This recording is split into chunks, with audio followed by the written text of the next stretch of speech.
good wives when I find a husband. Amen. Amen. I just want to read from Luke 7:36. It says, "Now one of the Pharisees asked Jesus to have dinner with him. So he went into the Pharisee's house and took his place at the table. Then when a woman of that town who was a sinner learned that Jesus was dining in the Pharisee's house, she brought an alabaster jar of perfumed oil. As she stood behind him at his feet, weeping, she began to wet his feet, and with her tears, she wiped them with her hair, kissed them, and anointed them with the perfumed oil.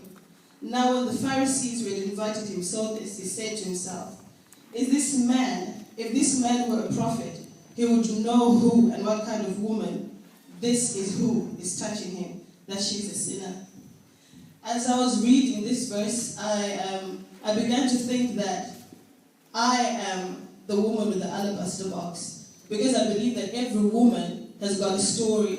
Amen. Every woman has issues, and every woman is not perfect.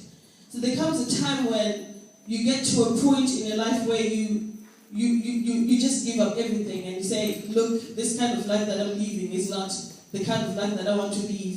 So I want to give my life to Christ. I want to go to Christ. But then you start thinking about what people who've known you or who knows what you've been doing are going to say. And then you get to a point where you probably will want to change your mind, want to give up.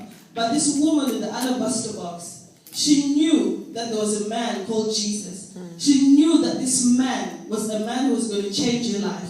She took everything, expensive perfumes, and she decided to walk up to him and forgot about what everybody else was going to say. I just pictured her walking, tears streaming down her face, people looking at her, calling her names, the labels that society had given her. But she didn't care. She just marched on because she knew that she was walking to Jesus.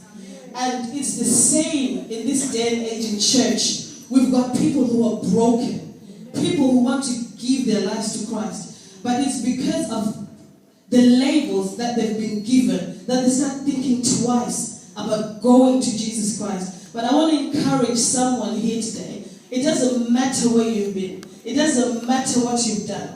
Forget about society's labels.